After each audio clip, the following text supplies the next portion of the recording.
Welcome to the Slop Temple. We pray this video helps. You'll start by making sure the phone is ready. Charge above 50% and join a stable Wi-Fi network so downloads won't stall.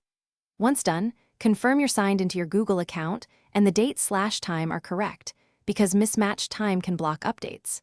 Now open the Google Play Store app. That action triggers its internal checks. Make sure you tap your profile icon top right so you can access Play Store settings and app update controls immediately.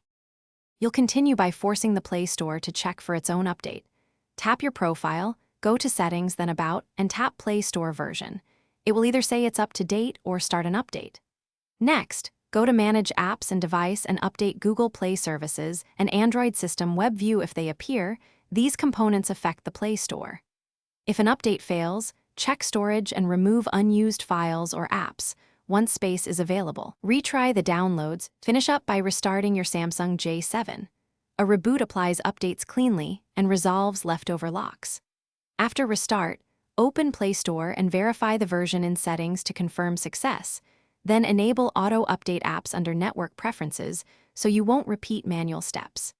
If something goes wrong, one reliable troubleshooting tip is to clear cache and data for Google Play Store and Google Play Services in Settings right arrow apps. Then reboot and try again.